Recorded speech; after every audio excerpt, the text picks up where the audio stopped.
एक समय की बात है, एक मोची अपनी पत्नी के साथ रहता था। मोची अपने रोजगार के लिए हर रोज नए जूते बनाकर बाजार में बेचने के लिए जाता था, पर इतनी मेहनत के बाद भी वो कुछ खास मुनाफा नहीं कमा पाता था। अपना घर बचाने के लिए भी उसे संघर्ष करना पड़ता था। आखिर में वो दिन आ ही गया जब उसके पास नए जूते बनाने के लिए चमड़ा खरीदने के पैसे भी नहीं थे। सिवाय एक टुकड़ा चमड़े के कुछ भी नहीं बचा था उसके दुकान में। ये शायद आखिरी मौका होगा जूता बनाने का, पर मैं इस सबसे बेहतरीन जूता बनाकर दिखाऊंगा। हर रोज की तरह वो बैठकर चमड़े को बारीकी से काटने लगा और फिर शाम होने तक वो चमड़ा काट लेता है और जूता बनाना शुरू कर देता है। वो रात का वक्त था। वो जूता मेज पर रख देता है और कहता है, आज के लिए इतना काफी है, बाकी काम मैं कल करूंगा। ये बोलने के बाद वो दुकान के दरवाजे को बंद करके घर चला जाता है। अगली सुबह वो जल्दी तैयार हो जाता है और अपनी पत्नी से कहता है, शाम को मिलते हैं, आज शायद आखिरी दिन है दुकान जाने का, देखते हैं अब आगे क्या होता है। फिक्र मत करो, जल्दी ही कोई रास्ता निकल आएगा, कभी उम्मीद मत छोड़ो। मोची को पता था कि उसकी उम्मीद से कुछ बदलने वाला नहीं, और वो मुस्कुराकर अपनी पत्नी की तरफ देखता है और काम पर निकल जाता है। वो अपनी दुकान खोलता है और कुछ अविश्वसनीय देखता है। एक जोड़ी चमकते हुए जूते जिस पर सुंदर जर्री का काम किया हुआ है, वो उसे मेज पर रखा हुआ देखता है। ये कैसे हो गया? कोई बात नहीं, जो भी हो मुझे वक्त बर्बाद ना करके ये बेहतरीन जूते बाजार में जाकर बेचने चाहिए। वो बाजार की तरफ तेजी से बढ़ता है और जूते बेचकर उसे जो पैसे आते हैं उनसे वो और चमड़ा खरीद लेता है। पूरे दिन वो दुकान में बैठकर नए चमड़े को काटता है ताकि नए जूते बनाए जा सके। जैसे ही दिन खत्म होता है वो घर की तरफ बढ़ जाता है और बचा हुआ काम छोड़ देता है। रात के खाने के वक्त वो अपनी पत्नी को आज की कहानी के बारे में बताता है। मैंने बोला था, उम्मीद मत छोड़ो, आप एक मेहनती आदमी हो, आज नहीं तो कल हमें वो जरूर मिलता है जिसके हम हकदार होते हैं। अगले दिन जब वो दुकान पहुंचता है, उसे बहुत सारे सुंदर जूतों की जोड़ियां मिलती हैं, जहां पर उसने मेज पर पिछले दिन चमड़ों के टुकड़े रखे हुए थे। ये तो चमत्कार है। इतने सालों तक मैं मेहनत करता गया पैसा कमाने के लिए, पर इतना तो कमा नहीं पाया था। लगता है कोई मेरी मदद कर रहा है। वो फिर से बाजार जाकर और चमड़ा खरीद लेता है। पिछले दिन की तरह बहुत सारे चमड़े अच्छे से काटकर वो मेज पर रख देता है। दूसरी सुबह फिर एक बार बहुत सारे जूतों की जोड़ी उसका इंतजार कर रही थी। वहां अनेक रंग के सैंडल, बूट्स, बैलेट और जूते थे। हो, लाजवाब जूते! कोई अनजान मेरी मदद पूरे दिल से करना चाहता है। ऐसा चलता रहा तो हमें पैसों की कमी नहीं पड़ेगी और जिंदगी आराम से कटेगी। इसी तरह मोची अपना काम अधूरा रख कर जाता था और वो अनजान जादूगर उसे पूरा करता था। इसी तरह हफ्ता गुजर गया और मोची को हर रोज कई सारे जूतों की जोड़ियां मिलती गई। जल्दी ही वो एक नामचीन मोची बन गया अपने गांव का, और उसके पास काफी सारे पैसे भी आ गए थे। देखा, हमारा वक्त कैसे बदल गया। ये सब समय का चमत्कार है। हाँ, तुमने हर वक्त मेरा साथ दिया है। तुम्हारे बिना ये नहीं हो पाता। हाँ, पर हमें भूलना नहीं चाहिए उनके बारे में जिन्होंने हमारी मदद की है। हमें उनको ढूंढना चाहिए ताकि हम उनको कुछ करके धन्यवाद कह सकें। पर वो कैसे? सुबह होने से पहले वो चले जाते हैं। कल हम दुकान में छुप के उनका इंतजार करेंगे। हाँ, ये काम तो हम आराम से कर सकते हैं। दूसरे दिन सुबह मोची चमड़े काटकर मेज पर रख देता है और शाम को उसकी पत्नी आ जाती है। चलो कहीं छुप जाते हैं। हाँ, हम उस अलमारी के पीछे छुप जाते हैं। इसी तरह वो दोनों अलमारी के पीछे से मेज की तरफ देखते हुए इंतजार कर रहे थे। आधी रात को मोची और उसकी पत्नी ने सुना कि कोई सुरीली आवाज में गुनगुना रहा है। आवाज सुनकर दोनों अलमारी से बाहर आकर देखते हैं, दो प्यारे बौने फटे हुए कपड़े पहने हुए खिड़की से अंदर आते हैं और कमरे में आ जाते हैं। मोची ने इतना खुश बौना पहली बार देखा। वो बौने तो खुशी खुशी नाच रहे थे और गा रहे थे।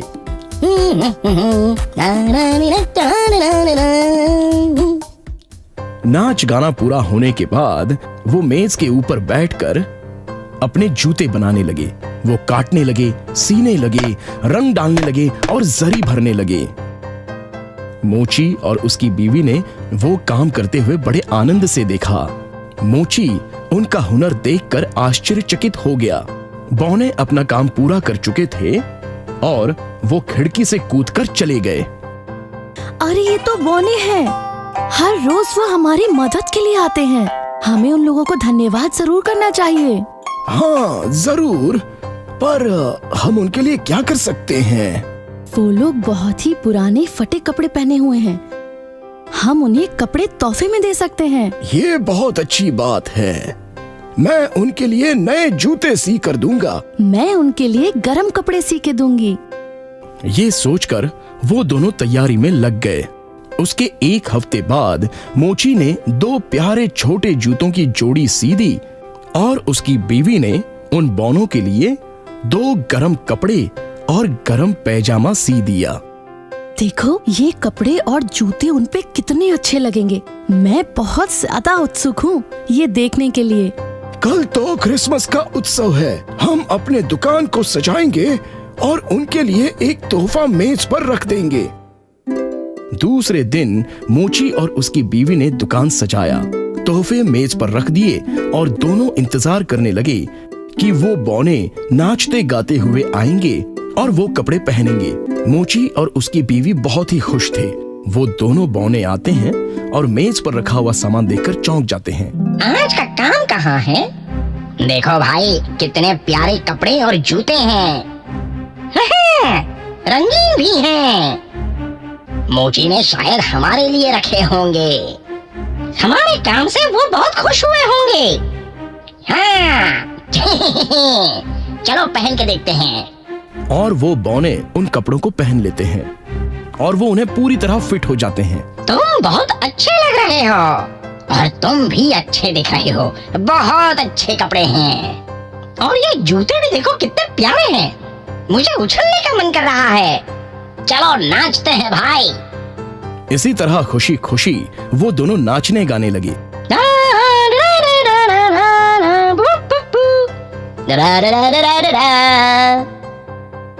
उन बौनों को कपड़े पहनकर खुश होते हुए देख मोची और उसकी पत्नी को बहुत अच्छा लगता है।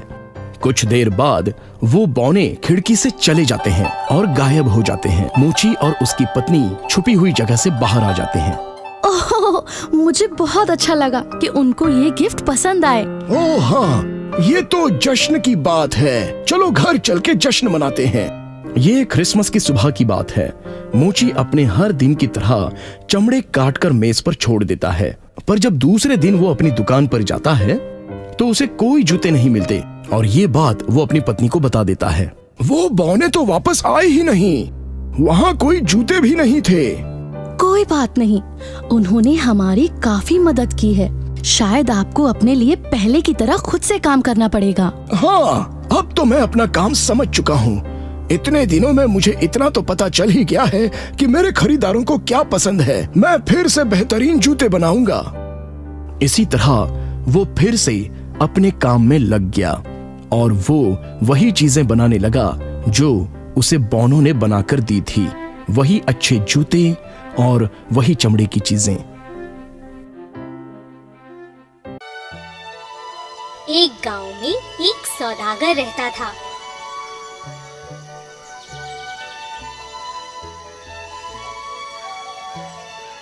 वह अपने गधे पर नमक की बोरियां रखता।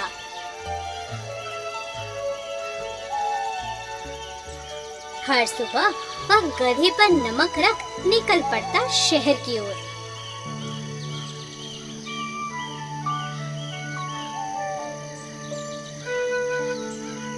रास्ते में उन्हें एक नदी पार करनी थी। एक दिन गधा नदी में गिर गया और सारा नमक पानी में घुल गया और बोरियों के वजन कम हो गया। अगले दिन गधे पर और बोरियां रखी गईं। उसने सोचा, अगर मैं पानी में गिर जाऊं तो शायद इन बोरियों का वजन कम हो जाए। गधा नदी में इस बार जानबूझकर गिर गया।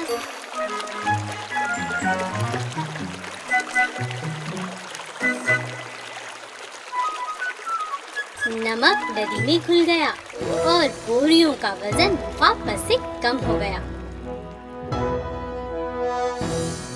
गधा अब हर रोज ऐसा कर बोरियों का वजन कम कर अपना काम घटा देता। मैं कितना समझदार हूँ, मेरा जवाब नहीं। मैं अब इस सौदागर को आराम से बुद्धू बना सकता हूँ। लेकिन सौदागर को गधे की इस हरकत का पता चल गया था। उसने एक तरकीब सोची। अगले दिन उसने गधे पर रुई की बोरियां रखी।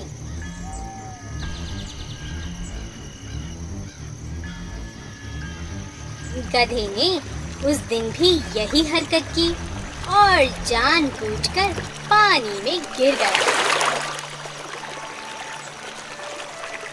उसे लगा कि आज भी बोझ कम हो जाएगा, लेकिन गीली रुई भारी होती गई। गधे को अब भार उठाने में बहुत तकलीफ हुई।